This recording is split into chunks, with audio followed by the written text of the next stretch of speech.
Okay, the time is now 6:01 on February the 28th, and this regular meeting of the El Campo Independent School District Board of Trustees is now called to order.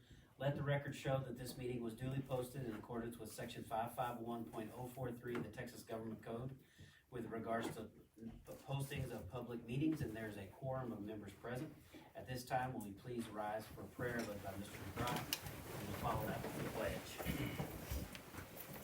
Thank you, Lord, for this chance to come together to conduct the business of this school district. We ask that you just lead us in what we do and help us to make decisions that are in line with what you would have and in the best interest of the people of this district. We thank you for the students that are here tonight to be recognized and the staff, and just thank you for what they do here and what they've done for this community, and help us to just continue to move forward.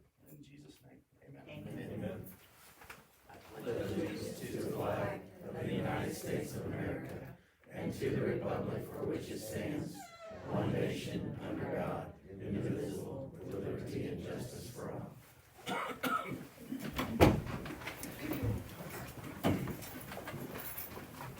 At regular meetings, the board allots 15 minutes to hear persons who desire to make comments to the board that are not related to items on the agenda on the night of the regular meeting. Persons wishing to participate in this portion shall sign up before the meeting. Is there any? There being none, we'll move on from public comment to public testimony. The board allots an opportunity for the public to address the board on a regular item on the agenda for any open meeting. Has anyone addressed that? Okay.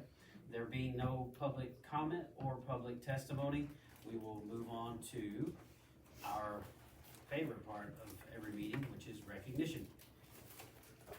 All right, we're ready. We have several winners from the Houston Livestock Show and Rodeo, and we're going to start with the middle school. We have Stephanie Rosales, and I'll give you that, and Vivian Daniel. They're both here, and Miss Fellers is going to tell us a little bit about them. Come on up, girls. Yes, so actually Miss Clapp's going to help me. I'm going to introduce Miss Clapp. I just want to say that we're super proud of both of these students. We competed this year in the art show at the Houston Livestock Show and Rodeo for the first time in a little over 7 years, right? We went back 7 years. We think that there was a hiatus of about 7 years. We got that involved. Miss Clapp did a lot of work in conjunction with the high school art teacher to get those exhibits up there, and they drove them up there, and we got some really, really outstanding results. I'm gonna let Miss Clapp talk just a little bit about these two students and what their art was, and then we'll get a picture. Okay, great. Hi, I'm Pam Clapp. So I was able to take a couple pieces to the Livestock Show and Rodeo, which was a really fun experience to see all the different kinds of art that all these kids do. They do work really hard, so it was really neat to take Vivian Daniel. She's in art club, and she had a wonderful watercolor piece that she did from a photograph of hers. And so if you're at the rodeo, you can go and see her watercolor. She got the best of show. So that's pretty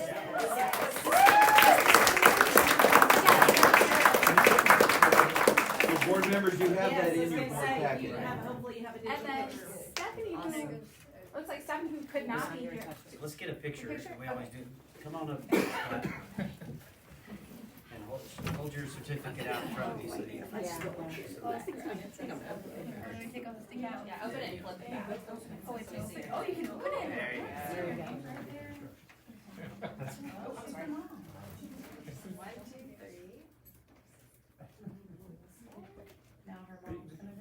Yes, now parents, come on.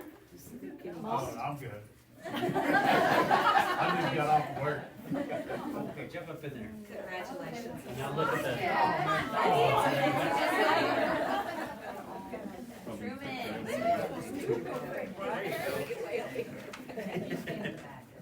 Sit in front of me, so Dad, please push him. Oh, no, I'm not gonna squish, I'm gonna get behind so they can not see close. Over and Got it, come, sweet. you fill out. All right, Vivian. Okay. Good job. Congratulations.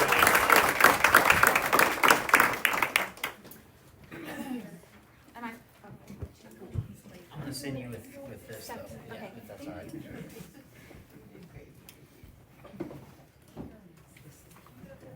Next one is- And now, board members, we have, 3 of our high school students, and Mr. Fleener is here to introduce them, so, And so, Paul, you're up. Ms. McDonald wasn't able to be here, but we had Sophia Corona, Veselka Gonzalez, and Itzel Gonzalez, that all placed at the stock show and rodeo art. And I'm gonna let them tell you a little bit more about their artwork, so come on up. Yeah, we, board members, you do have this artworort in your board packet. He's got a And you can also see it at the rodeo. It's really great. Sophia? Right, so I don't know you, so Sophia Corona, that's you, good job, congratulations, thanks for representing Sophia, which us. one is yours? Which one did you do? Come and look at this right here. And And this is probably it's on the next set of pages.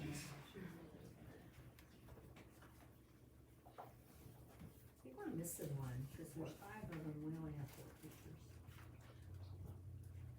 Tell them what place you got in category. Alright, here's 3 right here. Oh, it's that it one, this one? it's that one, did we get that one? There. Oh, yeah, there it Blue is. Blue No, bar, it's the cowboy. cowboy, Oh, okay. yeah, That's somewhere. awesome, so talented. Different tab. Oh, okay. Oh, okay. You might just hold that up to show the audience, David. So tell us how you entered or what you ended up walking away with from the rodeo. Well, we first enter like the whole class visit, and she chooses from a select few, and then we get to either choose our own picture or choose from one she has, and then we get to choose our own medium. Okay. And what medium did you choose? I chose graphite and Prismacolor. Okay. And how about you? What did you do? Prismacolor. Prisma. So you all Prismacolor across the board, huh? So have you been to the rodeo to see your art being displayed? Not yet. Not yet. Are you planning to go? You should, because it's a big deal. We're proud It's a of big you. deal. Who had the blue bonnet? I did. That's your blue bonnet. And yours And was then the the, Brahmin, what's the other one? Yeah, the Brahma Canal. Yeah, that one, That was that's yours. orange, very deep. Very good. Awesome. Here, squeeze together so we can get a Awesome. picture. Let me get in here. There you go.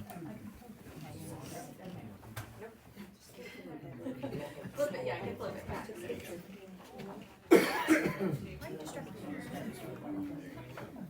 Yeah, he found it, I just didn't find it. They're all there. All right, 1, 2, 3. Very good. Thank y'all.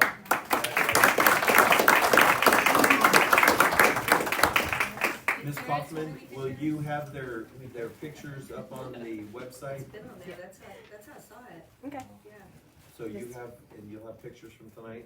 So y'all go to the El Campo, tomorrow. Why don't you tell them so they know how, the parents know how to get there? On our website, just ecisd.org, and we'll have, I believe it's a news article that's in there, but I'll push it up to the top and add these pictures to it. And then also, with the board meeting, I'll push out information about what tonight entailed and the recording of it, so you can watch it again or share it with your families if you'd like to. I'll push that out on the website as well tomorrow. Parents, is there any parents that want to take pictures with their? Yeah, please, come on. Yeah. Parents, come on up. Picture with their students? Of the high school students. Absolutely, come on. Absolutely, come on up. High school students come back. Come on back up. Sorry, Yes. Absolutely. This is Yeah, a big front and center. deal, this is Y'all, awesome. this is really, I can't draw stick. I already got them. Oh, okay. There we go. Get some more stickers.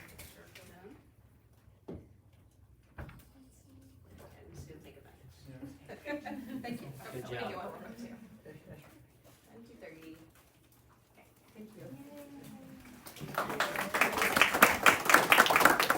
Mallory, don't you usually put this on the social media pages as Yes. well? So if you follow the district on Facebook, usually the recognition will pop up on that as well over the next couple days.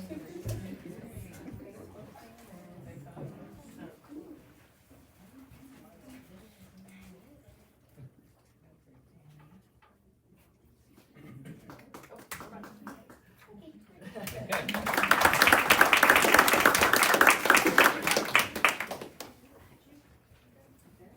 don't want? Everybody good? Okay. Our last recognition are our remarkable Ricebirds.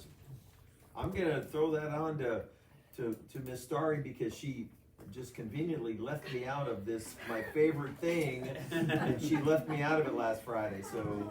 Strategic, Bob. Strategically left me out. As you know, one thing that we do in our district is try to acknowledge and affirm all of our teachers that do a great job.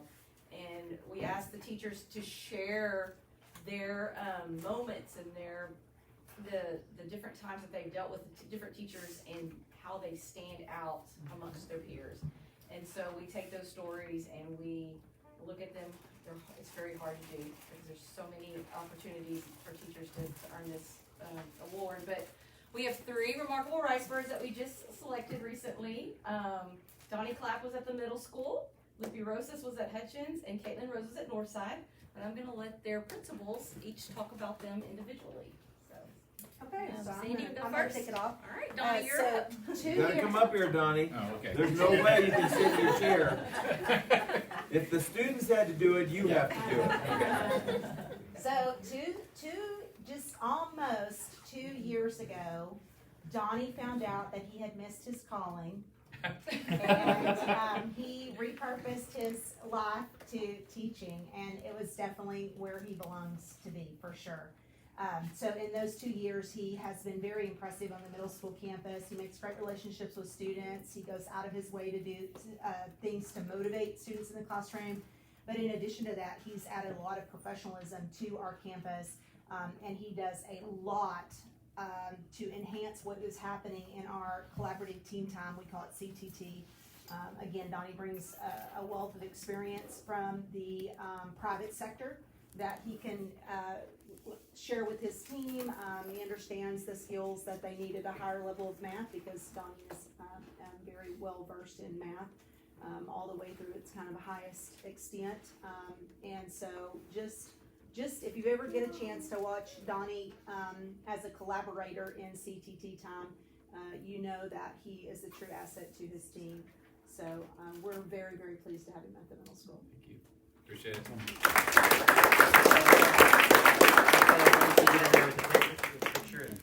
It's always nice when a midlife crisis turns out well. I love it when people answer the call. That's the main thing.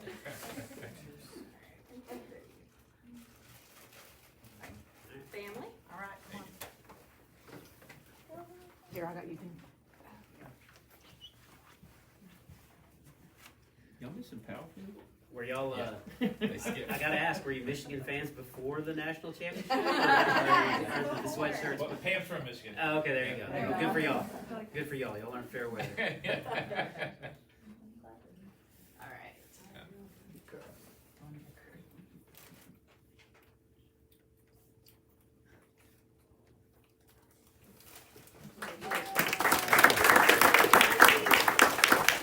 Sam, would you like to talk about this group?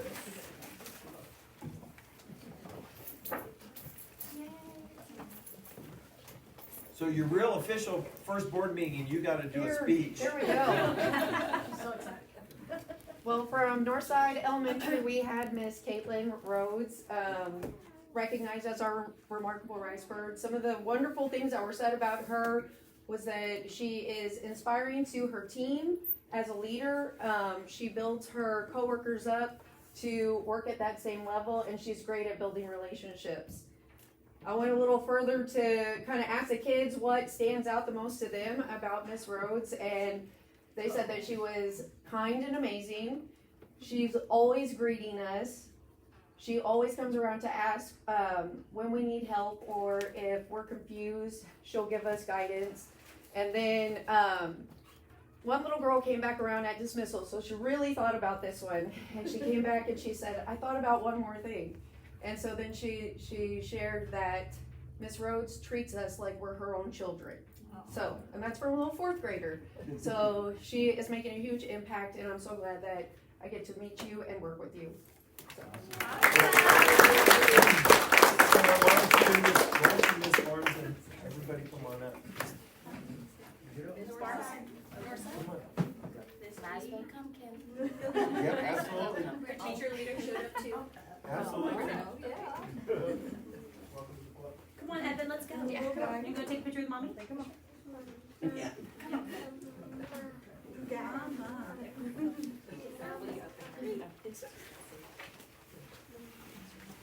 And we're back.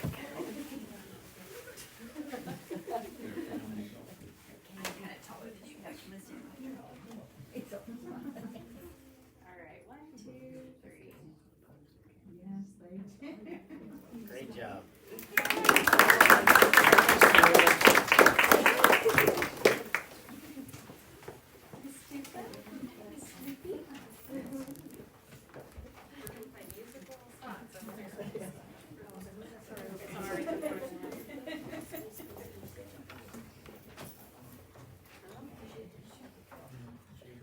Well, I'm gonna try not to cry. I've known Whippy for, oh my goodness, 10 years now? 11, probably. So she is a very genuine person. Everyone who knew she got this award, and only because she surely didn't tell anyone, because she's just that humble, but she is the most deserving. That is the first word that most all people said, that there's not anyone that is more deserving than Libby. I'm gonna cry. This morning, she knew that a little girl got out of her car and she was having a rough morning. Her hair was not fixed, and so she immediately went to go find a ponytail holder and fixed her hair and told her how beautiful she looked and sent her on her way to have a great day. And that is every day with Libby. She knows, I think, almost every child's name, if not all 704 of them. She has a genuine smile that greets everyone. So if you are fortunate enough to ever drive in front of Hutchins to drop off a student or just pass by, you will see her in the mornings. If you call, you're going to get her friendly voice that is willing to help you in any way. And she is a true asset to our campus, to all of our families and our staff. And so she is so deserving.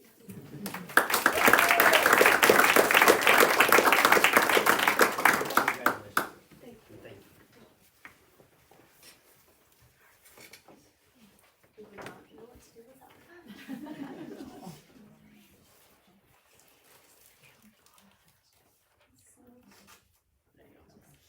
Alright, 1, 2, 3. Thank you.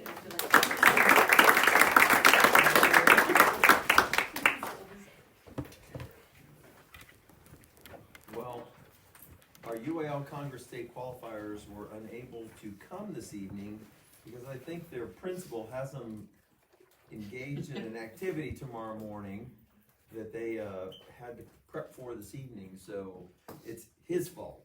Blame it on me. But they did do very well. I was talking to David about how it actually works, and so they start the first day in larger classrooms, and it kind of funnels down, and 2 of them made it to the last day, but didn't make it to the last room, so they all did very well. To get 3 of them there for Congress, I think is quite remarkable as well. So if you see them, tell them congratulations.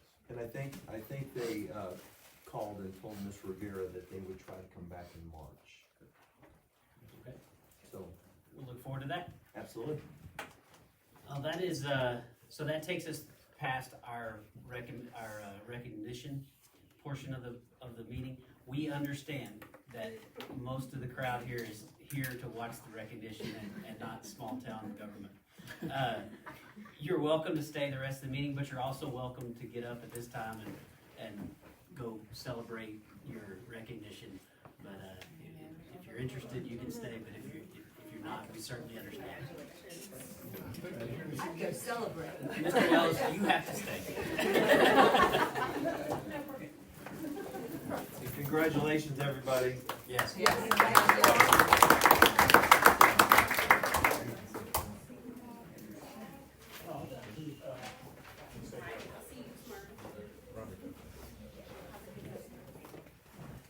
Good job, Vivian.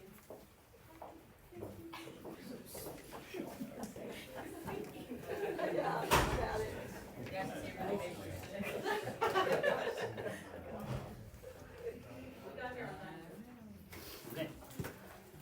Item number 4 is our consent agenda. According to local policy BE, a consent agenda is provided that includes items of a routine or reoccurring nature grouped together under one action item.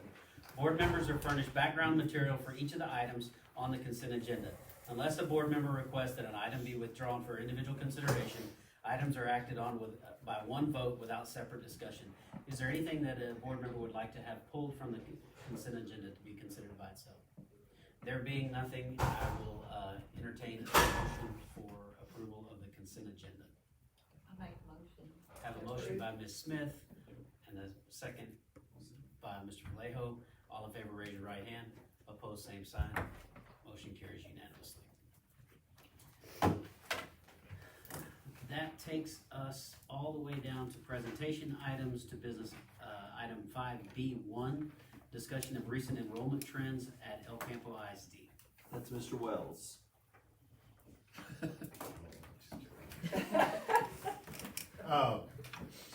Last week we were at the Tazbo conference, and it was put on my plate to talk about our current enrollment trends.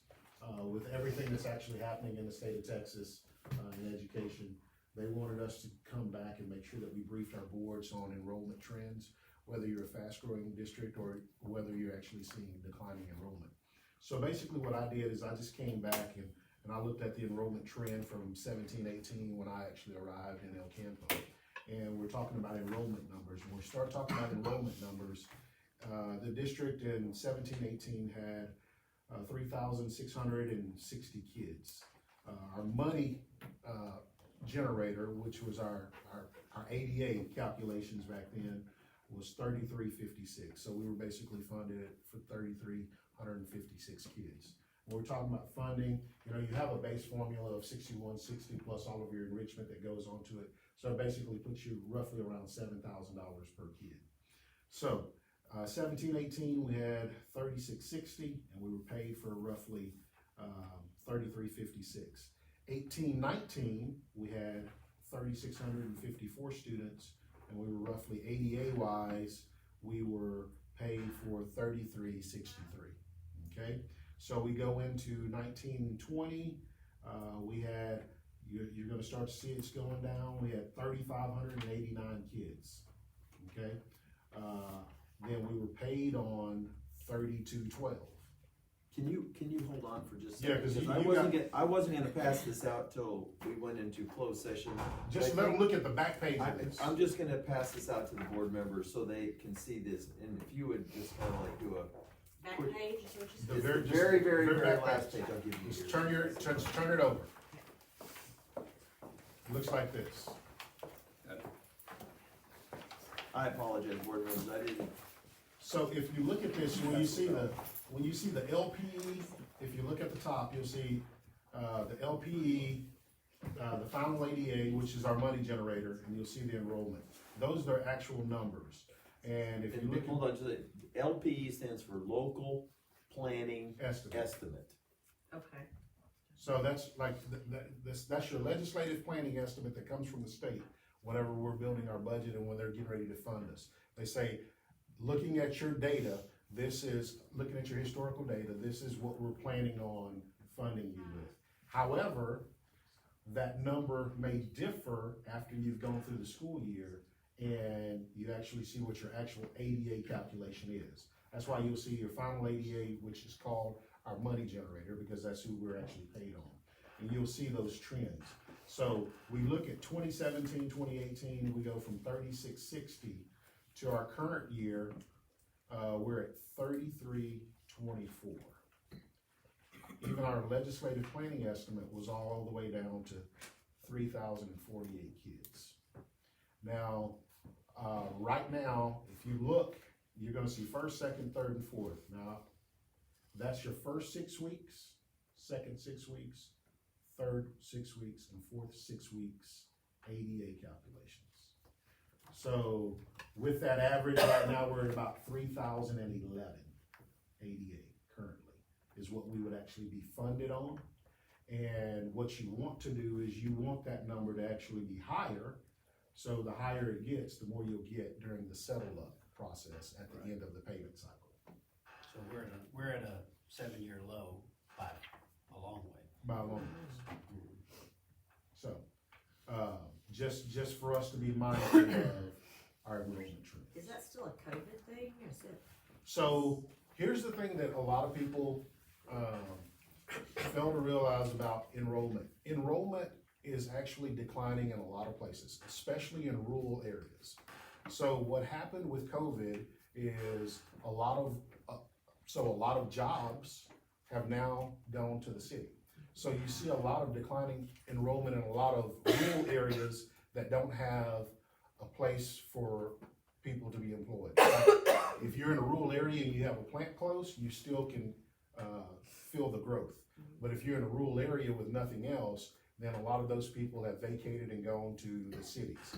So even though enrollment is declining in the rural areas, if you look to the outskirts of all of your major metropolitan areas, those districts are actually fast-growing districts, okay? So like your inner city Houston, your inner city Dallas, your inner city San Antonio, Austin, they're actually constricting, but their outskirts are actually growing and getting bigger. So you have all of your fast growth enrollment around all of your large major metropolitan areas. And a lot of that is actually coming from rural areas because, say for instance, we don't have a job for a person here. They're gonna move to Richmond Rosenberg, and I think they're about to build, I don't know, high school number 10? Yeah. And then they're on track to build a high school in Beasley within the next 3 to 4 years. So there's a lot of growth in that area, but as a whole, the state is actually seeing a decline in enrollment as a whole. Even though you see the fast growing districts, as a whole, the state is actually seeing a decline since COVID. Part of that reasoning is because of the amount of people that are actually choosing to go private school or homeschool or some other form of education. So that's what we're actually seeing. Do we have information on our, number of kids that, and I know we don't have a way to actually track this, but students that have withdrawn to homeschool from our district? Yes, we can actually. Yes, we can track that. Well, I know we can track the withdrawn, but we can't, somebody moves here or they started their kid in homeschool, unless we did some kind of child find, we would know. We would, yeah. But if a student was enrolled in El Campo and they withdrew to homeschool, we would know that. Correct. Do we know that number? Not off the top of my head, we could pull it. Yeah. Just with the withdrawal codes. How about how many kids have we graduated at ALP this year? Did we have midterm Yes. graduation? No, we didn't have midterm graduation, but Paul's here, and I think we talked about that today. I think we have had 30-some so far. Right now, it's currently 30, but I think there's about 5 more that will probably go within the next 2 to 3 weeks. And when they complete, they're finished. When they're completed, they're marked as a grad or completer. And then when we mark all But of it them, impacts It impacts this number though, because they're not in class. they're not considered in that ADA. Well, they would have been in the first, in the beginning, but if that once, so that's a lot of our number that you see there. Correct.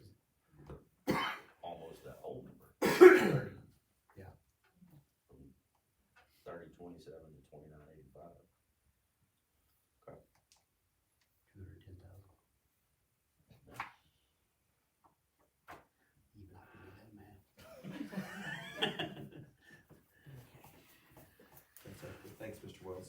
Anybody else have questions? That takes us to, item 6B1. Discussion and consideration of joining litigation with Wharton County Appraisal District and other taxing entities impacted by the Wharton County Appraisal District valuation of Danish solar fields. I so moved. I agree. But we're gonna discuss it too, because I wanna have a couple of things to say about this. Well, board members, in your board packet on page, I don't know what page, but mine shows 79. I want you to notice the very first page is Danish Fields Solar, which is the part that is involved in Louise ISD. So you'll notice that Louise, they had a value of $22,500,000, and if you'll turn to page 2, on the back, you'll see it was at 22.5, now it went to $2,315,240. But what I want you to pay particular attention to is page 81.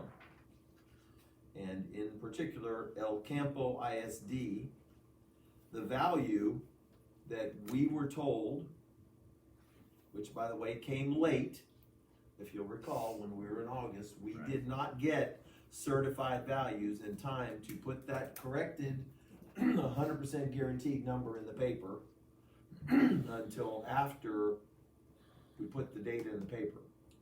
But the value was $127,500,000. If you'll then turn the page to page 82, you'll notice that the final number was $22,335,200. So from our perspective, you take the difference between $127,500,000 and $22,335,000, and without getting into all the math, which I've already given to you in a board update, we had about $105 million difference. You divide that by $100 valuation, because the tax dollars are per $100, and so our tax rate of $1.527 for $105 million ended up being a little over $1,100,000. And without getting caught up in the exact dollars and cents, it turns out that of that 1.1 million, 800,000 of it was on the M&O side, 300,000 was on the INS side. Looking at the M&O side is different than what I am discussing with you right now, which is really more about the INS side. So item number 1, discussion and consideration of joining in litigation with Wharton County Appraisal District and other taxing entities, is really talking about just the total problem that we had and looking at how to recoup some of the $300,000 of interest and sinking. That makes sense, everybody? I think it's a good time to ask questions. So, I just wanna, I'm glad that all of this broke just after our last board meeting, and I'm glad we're finally here with it as an agenda item so that we can actually visit about it, because this is I'm not sure that the community as a whole at Wharton County, is what I'm talking about, realizes what a colossal screw up this is. As a taxpayer, it impacts every single tax dollar paid as a Wharton County resident, and it is an astronomical malfeasance on our Wharton County CAD office. This is not El Campo ISD and every other taxing entity. We rely solely on the Wharton County Appraisal District for our funding numbers. And as a member of the board, I've witnessed several failures of the CAD that impacted this district. The CAD was late, as Mr. Callahan talked about. They were late getting us our certified values this year, which led to us getting reprimanded by the TEA. I've been on the board, I think for 15 years. We've never been reprimanded for anything by the TEA. And we were reprimanded because our CAD could not get us our certified values. And the reason they couldn't get us a certified value, because they screwed up another time by $100 million. Another $100 million screw up. So the CAD's most recent failure is costing us $1.1 million to this district. $1.1 million. That funding is gonna impact our district at the most basic level. It's gonna hit the kids and it's gonna hit the teachers. That's where it's gonna hit. And and I think that the community has not really realized that. I think there's been a lot of other distracting stuff going on in the news around Wharton County, but every tax dollar that everybody pays is getting misused and misappropriated because of what the Wharton County CAD office has done. And as a taxpayer, I realize that because I'm on a board and realize that, man, this screw up, it's the county that hires the county law enforcement is gonna be short, I think, $500,000. $500,000. You think $500,000 wouldn't pay a few sheriff's deputies and people that work in law enforcement to keep us safe? Hospital district, you name it, every taxing entity is being impacted. And it is an absolute shame. It's an absolute embarrassment. And that's me talking. This is not the board talking, this is James Russell, individual of the member of the board talking. But that's how I feel. What was it, so what is that called that they got to us late? Certified values. So what does certified mean? So that means that they're certified, that they're saying that this is the value that you can use to figure your budget on. This is what you're gonna multiply your tax rate, and this is gonna be your money generator. I'm giving you this value, and not only did they were late, they gave us values 4 times, and they never were right. And so the certified values is what every taxing entity uses to set their budget. To set their budget. So like when a person appeals their property tax, that happens prior to the certified values, correct? Yes. So Yes. how can it be certified at 127.5 and then it turns into 22, whatever it is? So basically, what happened in this instance is and you can correct me if I'm wrong, there was an appeal process going on. So this is Demetri Wells, one of my biggest issues was the timing of when they actually notified people what took place. So Danish Fields, which is basically in 2 counties, it's in Matagorda County as well as Wharton County. They got basically a tax bill that they owed $127 million to Matagorda County, and they got another tax bill that said they owed $127 to Wharton County. And so during their appeal process, they're saying, well, we're not gonna pay $250 million, so 16%, is that the number? 16% of Danish Fields is actually part of our taxing entity that we can tax. So we were only allowed to tax 16% of that 127. Of that 127. But the CAD actually has an outside,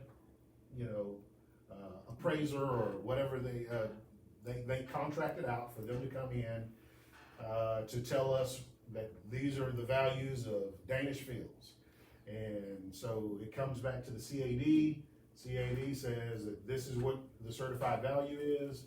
This is what you can use for your calculations for your budget on your tax rate. Once Danish Fields appeals that, they win their appeal because they know that only 16% is in your taxing entity. So they're only held liable for the 16% to our taxing entity. The other 84% to the mayor. Which would have been fine Had we known in advance. had we known in advance. And so this happened, we learned about it in mid to late January. I will say to the board that I received a phone call from Judge Spenrath on I believe it was the 29th or 30th of January, telling me that, had I heard from the Wharton County Appraisal District, and I said, no, I have not. And he said, well, you need to be sitting down because the appraised values were not correct. And that the appraised value, he did not have the numbers. Just for the record, the certified Certified. appraised value was That's not correct. correct. The certified appraised values were incorrect. And, I will, you know, And it has since come out that the CAD office knew about this well before the January 20th. The board did. The board did not, but the inner workings knew about it. all I know is that, I went to the most recent Wharton County Appraisal District meeting, and I was under the understanding that in December, the Wharton County Appraisal District fired the firm that did the appraisal. I've got, part of the litigation that I'm The asking. firm, Bob, that did the appraisal of 127.5. Correct. They did all the appraisals for the whole. They did the whole appraisals for the, It's usually farmed out the commercial part of the appraisal. No, yeah, I get it, I'm just saying, but there seems like there should be some liability there. well, that's the issue that we're trying to figure out, is that, I sent, I did get a copy of the contract and I've had that looked at. They do not appear to have any bond, so there's no insurance. Typically, my understanding is that they are held liable to the same amount of funds that they charge for the appraisal, which is about $160,000. But it's a $5 million, to the whole county, I think we're missing $5 million, right? I mean, Well- to all the, somewhere in that, let's call it a ballpark of 4 to 5 4 million. to 5 million. Yes, so the issue comes down to the appraisal district mistake was rectified by the appraisal district when they fired the company in December. Yet no one, through multiple attempts on El Campo ISD to communicate with the appraisal district, no one at the appraisal district responded to emails or phone calls. When I found out through Judge Penrath, I first reached out to, of course, we're in midwinter, so y'all have to understand, I'm not even in El Campo at the time. I reached out to Ms. Rivera, I reached out to the Wharton County Appraisal District, and I reached out to the Wharton County Tax Collector, all three of those entities. I finally heard back at the end of the day. I know there was sorrow on the person's behalf, but I can tell you that does not change the fact that we have been scrambling since January 29th, January 30th to figure out how we're going to readjust our budgetary expenditures so that we can then come back to the board with good solid numbers for us to continue throughout the year without impacting us in huge negative ways. So I think what Mr. Dubrock said is that we absolutely have to do what we can do. The CAD has the contract with the third party appraiser. That's So correct. That's not, we're not party to that, but they need to be encouraged to go after them with whatever they have to do to try to get that. Well, and I think the major issue for me right now, and meeting with all of the entities, the boards of all of these taxing entities, is that we don't know what the contract and agreement between the third-party vendor and Wharton County was. And that is what this litigation, we want to find out what was the agreement? What did Wharton County tell this third-party vendor to go do? Did they warn them about the different counties that were impacting in Danish solar fields? So the initial appraisal group, third-party appraiser, said that it was 127.5, and then who said that it's actually 22,335. That's when they applied the 16%, that's actually in Wharton County. What the appraiser or the CAD didn't do, They Was- contested it. They contested. they contested because they got a tax bill from both For counties that said double what it's the supposed to valuation be. is 127 and That's 127. what kicked it off. They never would have figured it out if probably, No, I mean, and that should have been, even with somebody doing the work, commercial, another party, an account that big for the first time should have been double checked. I mean, that's just, yes. I think that was always done in the past. Well, from that, well, that's why the first $100 million mistake got caught. Right. Same deal. But it got caught before the final certified values. It got caught. But that's right why it was late. But that's why it was late. Correct. So my thought is that, I mean, there's no such thing, in my opinion, as going after the Wharton County CAD for money, because that's going after us. We're financing it. Yeah, I mean, that's our money. We're one of the biggest. So the only thing we can go after, or have a chance to go after, is who possibly made the mistake, which would be the third party. Correct. And I would think that a firm, and they work on a lot of different counties and a lot of different entities, but a firm like that probably has a professional liability policy out there somewhere to hit. And that's what we've researched. That's what the litigation is going after. We wanna know what it is. That's what they need to, I mean, Well, we definitely need to do that. we need to be, No doubt that we need. I mean, I don't know how we can be, I mean, we have to, I don't know how it need to work, but There's gotta be. Let's more get- That's why we're asking the Let's board get it to going. approve and I think we have a motion. I have a from motion Mr. by Brock. anybody else got any? I'll second it. I have a motion by Mr. Dubrock, second by Mr. Irwin. Is there any further discussion? I didn't cut anybody off if you had any. Okay, we have a motion and a second. All in favor, raise your right hand. Opposed, same sign. Motion carries unanimously. We can calm down off that. The next is, item 2, discussion and consideration continuing to take action on the August 29, 2023 resolution for cash defeasance not to exceed $3 million to defease 2.72 in bonds.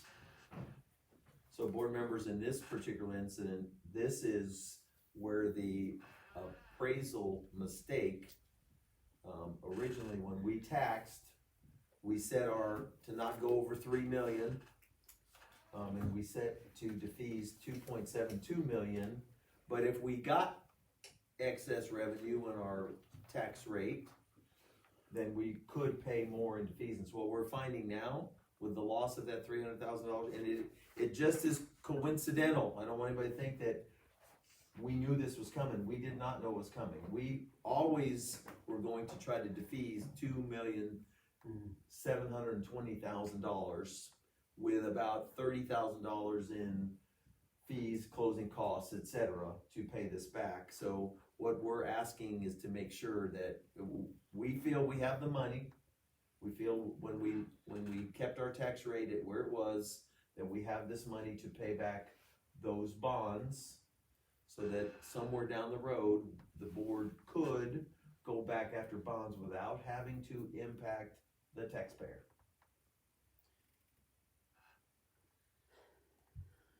It makes the question a whole lot harder. I mean, it does. I mean, if we don't do this, I mean, herein lies the problem, because decisions are made based on real numbers given to us by certified values. So these decisions have been made. Our thought process was that at some point in time, if we ever wanted to do a major project, we could pay these bonds off and then go back out to the voter, not anything imminent, but it would free future boards up and by making sound decisions, would free them up to go to the voters and say, hey, would you pass a bond for us to build X, Y, or Z? Okay. If we don't do that now, we would lose that opportunity. We'd lose that immediate opportunity. It would just kick the can down the road. Am I? But I want the board to understand that we are confident that we have $2.72 million in funds based upon our tax rate to pay off these bonds in a defeasance. We don't feel like we've been impacted. Even with the one, Even, with the well, 1%. remember, it's only $300,000 on the INS side. Right. So, just for clarity, so what we do is we have an INS fund balance. Right. Okay, so it'll actually take from our INS fund balance and it'll probably push our INS fund balance down to about $69,000 if we defease the entire amount. So we're actually covered, and we'll be covering it with our INS fund balance to cover that defeasance cost. So technically, with that number being just 300,000, we're able to be fine on the defeasance of the bonds. And so, but we just need to be mindful when we get ready to move forward and Set our tax rate. set our tax rate for next year. We just have to be mindful of where we are and what we're still trying to accomplish. Okay, I understand the two separate funds, but the timing is terrible. I mean, do we have to do this like this month? I mean, can we wait a month or so? If we Bring can't, it we back. cannot wait a month. We cannot wait a month. What happens? Well, we won't be able to call the bonds. We'll have to wait a whole nother year, and then we'll have $2.75 million sitting in a bank account. Which but then it's subject to recapture because we can't hold that. So The state can take it from us. So we can't hold it because we taxed for it. Gotcha. Does that make sense? So once we tax for it, So the decision is made. We made the decision when we passed the resolution, but I needed you all to know in good conscience, I can't sit over here and not tell you, when we taxed, the amount of money that we taxed, because if you'll recall, 0.7575 is M&O, and that was set by the state. The 0.2952, we chose.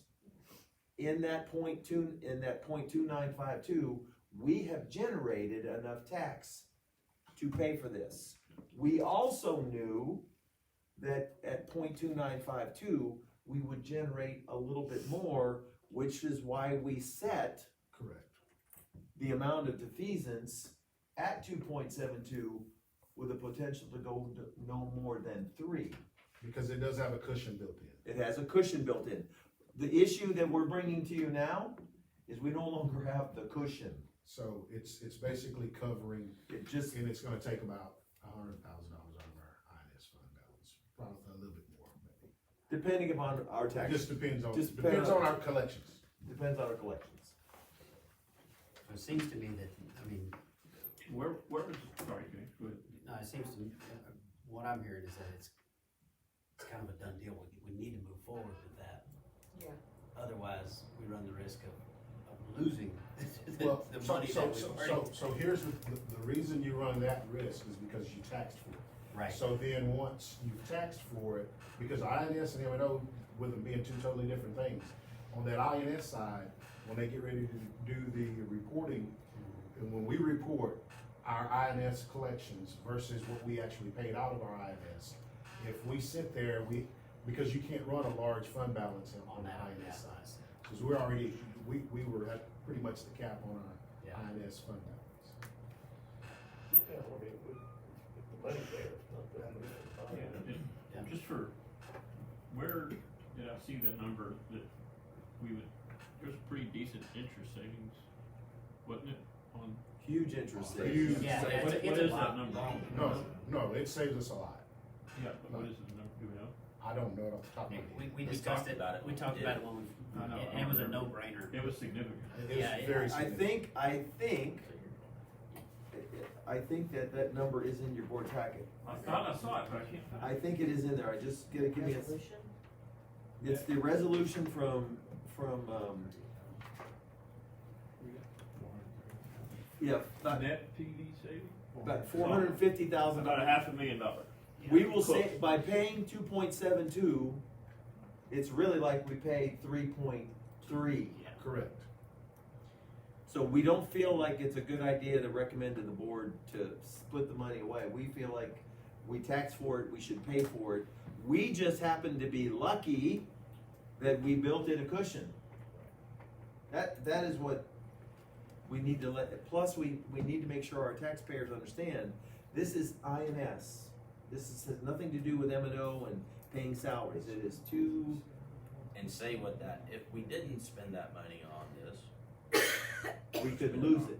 Well, we could lose it, but what would we spend it on? you You wouldn't can't. spend it on, because you can't spend it on Decision. the M&O. Yeah, the decision's Yeah. done. You can't, You can't, You cause can't you switch can't, to the you other can't side. switch to the other Well, side.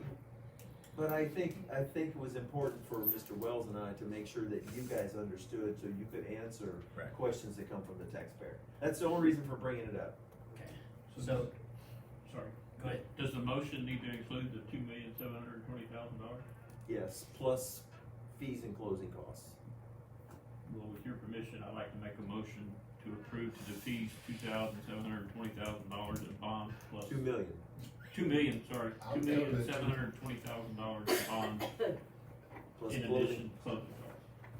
I have a motion by Mr. Kerwin, Second. second by Mr. Dortick. All in favor, raise your right hand. Opposed, same sign.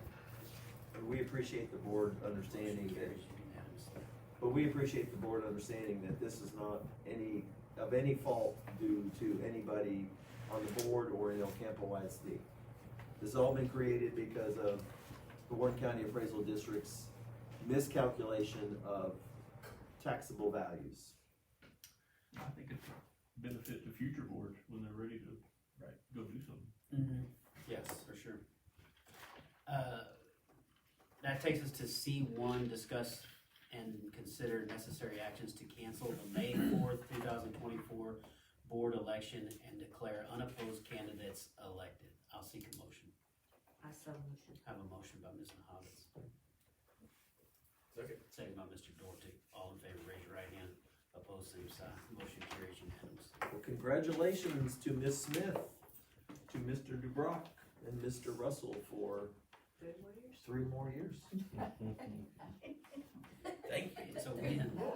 It's a win. It's like winning a silent auction. Did you win? You just signed your name. I like that analogy. But I think I just need to say publicly, I get the humor in it, but I'm just gonna tell you, with the 3 of you returning to the board, the community wins. Because you're exceptional board members, you have big hearts, and you have your sole purpose to help the district make good, strong decisions, and you hold us accountable to that. And so I wanna make sure that everybody knows this is a big commitment on your part, and I'm proud to say that all 3 of you are gonna be able to come back for 3 more years. I just think it's important that everybody knows what amount of time and effort you put into this. Thank you. Appreciate it. Appreciate it. Thank you. Item C2, discuss and consider taking action on Senate Bill 763 passed by the 88th Texas Legislature adopting a policy authorizing a campus of the district to employ or accept as a volunteer a chaplain under Education Code Chapter 23. And board members, we have put forth a resolution that we continue with the volunteer as we have it now. And just so we're clear, that could mean that at some point a tragedy occurs and campuses need extra support to help the kids or the employees. And so we would be able to continue to use local clergy to come in and console individuals. But we do not recommend that we employ them. So I will seek a motion that we continue the practice of having volunteer chaplains on campuses in certain situations. I make the motion. I have a motion by Ms. Smith, second by Ms. Nahavitz. All in favor, raise your right hand. Opposed, same sign. Motion carries unanimously. The last C3 here is discussion and consideration of preparing a petition protesting school district property value study findings through McCreary, Veselka, Bragg, and Allen PC. So board members, this is the second part of the miscalculation from the Wharton County Appraisal District. So Mr. Wells talked about the $7,000 that you're made whole for a student with the fact that the $127,500,000 mistake down to $22,335,200, that impacts our general fund maintenance and operation to the tune of about $800,000. So what we're asking is for MVBA, McCreary, Veselka, Bragg, and Allen, because they represent the Wharton County Appraisal District. So at no cost to us, I would like us to petition, have them be a petitioner for us to the Texas Education Agency to make us whole based upon the fact that our certified values were not certified. They were not accurate. So in the state, if you have more than you get, if you get more money from your taxing entity than the kids earn, then you have Robin Hood, and they send money to the state, and then the state redistributes. Well, when they are in that process, they also keep some funds aside when mistakes are made. And we believe that we should go after some of those funds to the tune of approximately $800,000. And it's at no cost to us. I mean, it may not be no cost to us now, but if the CAD's gonna pay them, it's gonna cost us. I mean, we fund the CAD, so. But that's not, It's just come out of their. Lawyer fee, Uh, it's gonna be a lawyer. the CAD this would be for this is to Correct. TEA, for TEA to pay us. This is for us to go after the The state. CAD is having to pay the firm. But TEA's gonna pay this No, firm? no, CAD is gonna pay they're gonna, I mean, it's not gonna come out of our bucket, it's still our money. Like I said, there's no, We fund the CAD though, that's what Yeah. I'm getting at. I Yeah. mean, so inadvertently, we're still gonna be paying this bill. But we still, you have to look at the long run that you be ahead. No, I'm not I saying we agree with shouldn't do what it, I'm Mr. not Dor- saying we shouldn't do it, I'm just Yeah, saying. you're just. you're There just saying, is- there's gonna you're just be saying, some- look, guys, When their it's budget our time money. comes up, they're gonna spread this around, I mean, that's all they can do, they're gonna stay in business, Correct. so, I'm all for going after it, Yeah, I mean, I we need to. understand what you're saying. but. But there is a inadvertently- cost. It's just not our attorneys coming out of our pockets. It's coming out of all the taxing entities. Right. And So- Campo Independent School District is the one that's losing the most. Yes, Well, yeah, we're the biggest, we're the, we fund the most. right. That thing. I'll seek a motion to petition, to petition protesting school district property value study findings through McCreary, Veselka, Bragg, and Allen, BC. A motion by Mr. Vallejo, second by Mr. Bragg. All in favor, raise your right hand. Motion passes unanimously. Fun times at ECISD. Review items, nope, that takes us to closed session, right? Yes. Okay, the time is now 7:05, and we will adjourn into closed meeting under Texas Government Code 551.074 Personnel Matters. And before you close, unfortunately, people out there are things that are gonna happen afterwards that may need your participation. So, Probably, yeah. enjoy the outside out here. And Donnie's saying, see you later. Yeah. The margarita machine He's going had on. enough. Had enough. 7:06. The time is now 8:12, and the board will reconvene in an open meeting. Board members, I do not have any kind of a resignation for you. But I would recommend that, you offer a contract to Derek Tribeg at the middle school. Make a motion to hire Derek Tribeg as assistant principal at El Campo Middle School. I have a motion by Mr. Dubreuil, second by Mr. Hobbits. All in favor, raise your right hand. Opposed, same sign. The motion carries unanimously. And just so you know, that is your position, Ms. Wortham, since you were named the north side principal last month. Your position was vacated and we just filled it. Board members, I have some basic just discussions for you in the superintendent's report. Mr. Wells and I both feel strongly that we should try to set up a budgetary work session. So I need for you all to look at your calendars for probably April. And I know I mentioned that to you in a board update, so does anybody have any particular dates that look good for you? What day is the April board meeting? The April board meeting is the 24th. We'll stay with Wednesday. We can do whatever day you so choose. You can even, you know, if you wanted to make that day a longer day and come in early. In the April board meeting, we just That's gonna be tough for you, probably. we just expect teacher contracts to really be on the agenda. Isn't that correct, Alicia? Teacher contracts, I don't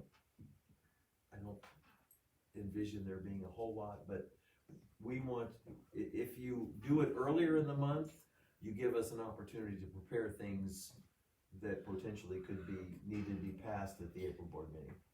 We're gonna have one more board meeting before then, right? That's correct. So why don't we all look at our calendar? Can y'all send a couple of dates? Obviously, it needs to be before the April board meeting. We'll give you some options. Yeah, send some options and then. Wednesdays do work good for me. Wednesdays? Send some options to us and we'll try to, by next Wednesday, we'll try to nail down the day. Well, speaking, maybe, if I wanna block out an evening, a month in advance, my preference is to block out more time on that same day. But what they're saying is that we need to get the work done in April prior to that so they can. For that board meeting. They need Right. to get the Could data. we do something, we already got a board meeting in March, right? Oh, yeah, we do do it it for in March. Before the March meeting. Oh, yeah, we can, I'm good with that. the only conflict that I know that we're fixing to get into your. What if we did it after? When we're starting at 6, Yeah, we typically get out here earlier than we are tonight. I'm fine with that too. Yeah. Do that. Just not on the 20th, cause that's Fair Week, Well, the 20th. No, the board meeting. board meeting's on the 27th. Right, yeah, the 27th, but if we did it. Yeah, we can do that in conjunction with the March meeting. Yeah. Okay. That's after. Yeah, do it after. Do it after the March meeting so that 6 o'clock, we'll probably be done by 7. You'll have what you wanna talk about by then? Yes. Yeah, we feel comfortable with that. Okay. All right.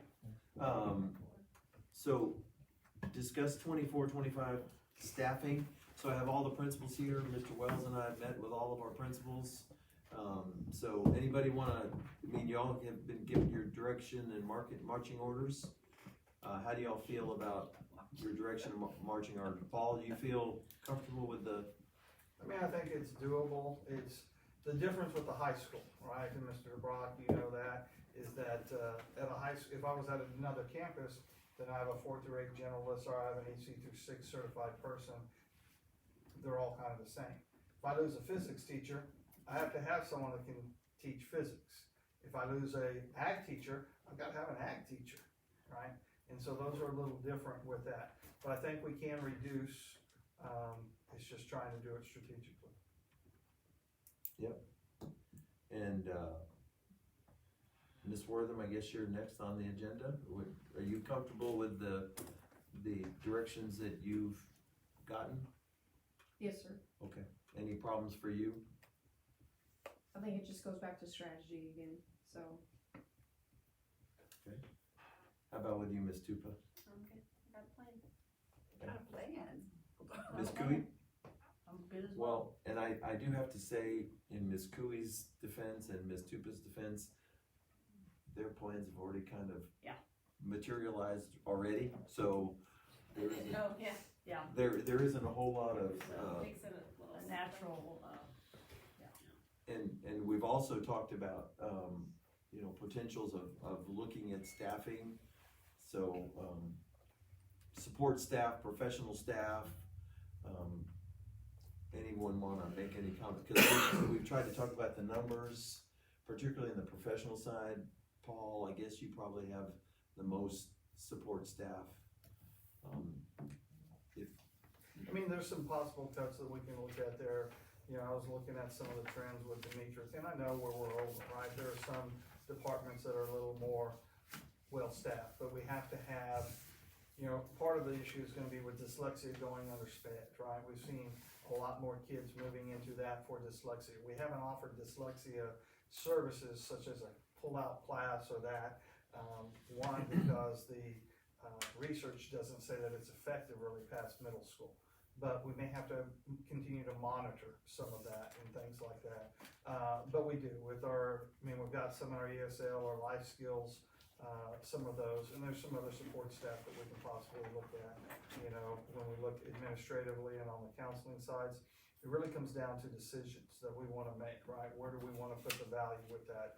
Because if there's X amount of dollars, where do we wanna spend it, right? I would like ours to, the cuts that we make to impact instruction the least amount possible, right? We were talking about like the attendance, like when you only have like 4 or 5 in a class, that's kind of a. And so those are gonna be some of the things too. I kinda shared with Mr. Wells and Mr. Callahan, and I'll say this, the master schedule is not what I want it to be and what I've instructed for it to be.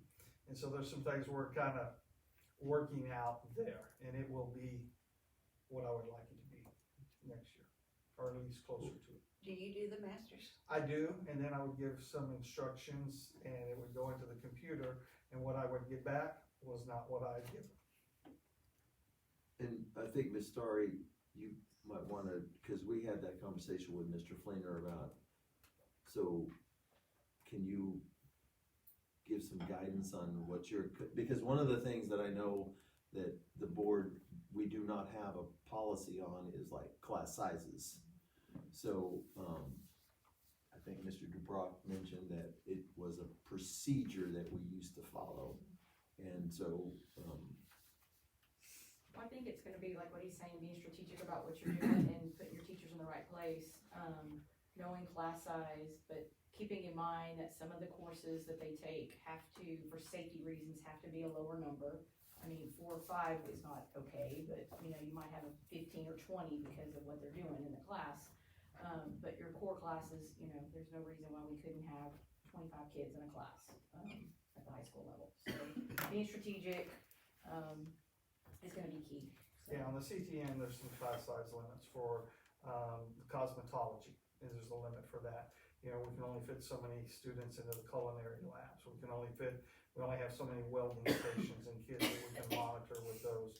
So for there's some different things with that, but like Ms. Starry said, as far as a classroom, the balancing act there is trying to make sure everyone's still in a positive mindset, and a positive culture, because you know, some of them will come in and say, oh, my classes are so big.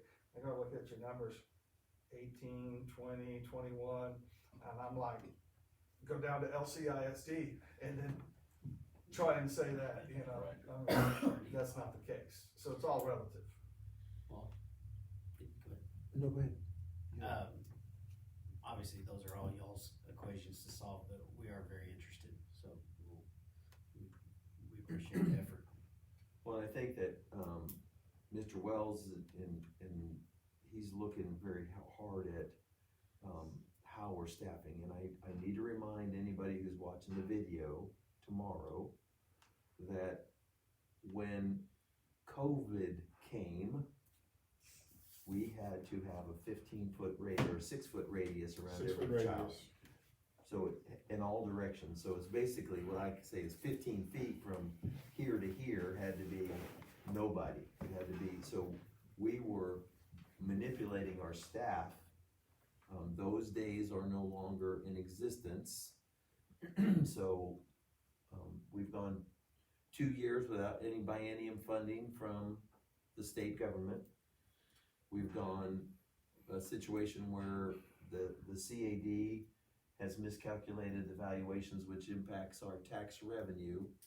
So all of these factors have come about, that we're trying to analyze every portion of our school staffing. We don't want anybody out there to panic. We don't want to send out fear. We're just trying to look at all options out there. And I think that staffing is almost 80% of our budget. So it's one of the things we looked at, and you know, I think it was Paul who just mentioned trying to look at how we're staffing, administratively, so, right now we have 4 assistant principals at the high school. I'm not saying that we should eliminate, but if we have people resign or move or take other jobs, I think that those are all things that the board needs to be aware that we need to look at. Counseling wise, I know we're extremely fortunate to have a large number of counselors to student population. It is a huge mental illness concern, but at the same point, it also is, you know, there's so much more of that being placed on to the teachers, and I know they're responsible for all kinds of suicide watch and et cetera. So I do want the board to know that our principals are out there trying to work on that issue. And we have a certain number of staff we think are going to be required so that we don't impact education negatively. Any other? Anybody else wanna? Mr. Wells, you look like you have a comment. Comment? Yes. No, I just think that as long as we pay attention to the details, we'll be just fine. We're gonna be fine financially, we're gonna be in good shape, but we will have to pay attention to detail. We have to pay attention to enrollment trends and staffing trends. So just the numbers just don't work. If an enrollment goes down, you know, staffing can't go up. That's just, we just have to be mindful of that. And so in planning, we'll be okay. We're gonna be fine. We got some things that are in the works, and financially we'll be fine. Any board members have any other comments, concerns, questions? Thank y'all for the work. Yes, thank y'all. We gotta gotta do the monthly attendance. It's in your board book, so if you wanna look at it, basically, we update it every month for you to see. It just tells you where we're running on our attendance by the end of that month, so this was the end of January. Next month, you'll see the end of February, and it's got the enrollment numbers as of the end of January as well. Do you know what page that's on, Alicia? On 74. 74? I'll look at it in a different way, so please tell me. It's the last part of it. Let's see there.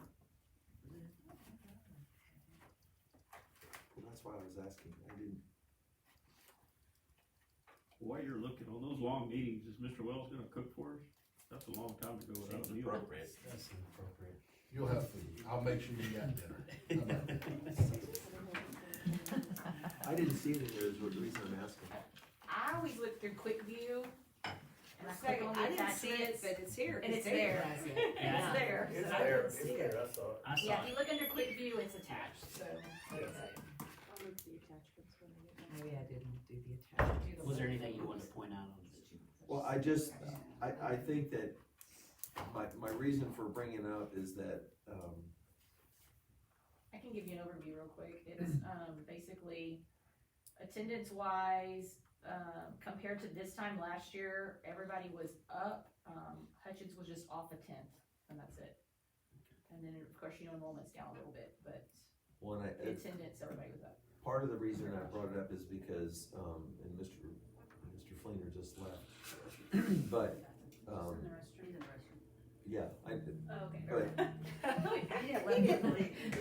But when we were discussing it today, and I don't have an exact quote, was about the fact that we think our ALP and DAEP numbers, I think Alicia, you're the one that mentioned that they're only in attendance at about In the 70% range, so a little high 70s. high 70s. Do we need to address that? Yes, I agree. Well, that's kind of why I brought it up, is that, my understanding is that the board has given me several directives that you would like me to research, look at. Is that an accurate statement? Yes, correct. And then you expect me to go back and talk to the 7 people that are out there. Correct. Okay. Well, I just want them to know that when I come into their office and say, The 6 people that are out there and the one that left. well, the one- Except Valerie, leave her alone. Yeah. No, it's not counting her. I'll start No, I counted her. Everybody but us. Well, I tell you, incentives work, because my grandson at Northside, he wants, Doug, he wants his, whatever y'all do, he thinks that's pretty cool. Well, now that he's back, I will say again. Yes. We noticed Yeah, that you you probably left. shouldn't have Go left. to the restroom. You We probably know should that. have held it. Well, I was about ready to ask a question, you got up and walked out, and then I had to ask it of Alicia. We were talking about attendance and the fact that ALP's attendance was. It is lower than the main campus's attendance, right? But you're gonna have that with, every one of those kids have a story, right? And so we are looking at, talk to Mr. Fuchek, we're working to come up with some processes that hopefully will help it improve to where that doesn't pull the high school attendance down. I will say the high school attendance is up from all of the past years.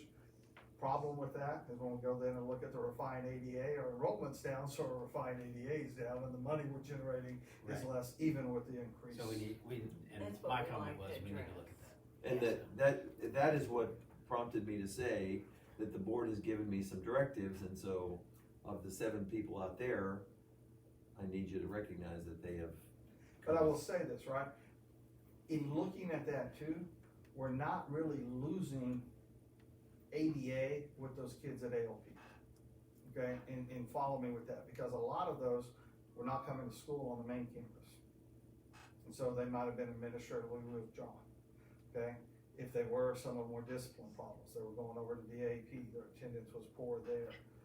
Some of them have come back from homeschool, because y'all asked about that earlier, with the sole purpose of trying to get their high school degree, and so they weren't necessarily enrolled at that time. So a lot of what we have been generating over there is still what I would tend to say above what we possibly are generating otherwise. Well, my point to all the people out there is that, I think that's a point of conversation, y'all can work that out. well, I know, but the point that I wanted to make Well, sure I that think- they were all aware is that you guys have given me direction and that I am. Marching orders. Marching orders, Yeah. yes, sir. Anybody else? Very got well. anything? No, I'm ready. Alright, the time is now 8:30, and there being no further business coming before this meeting, I call this meeting adjourned.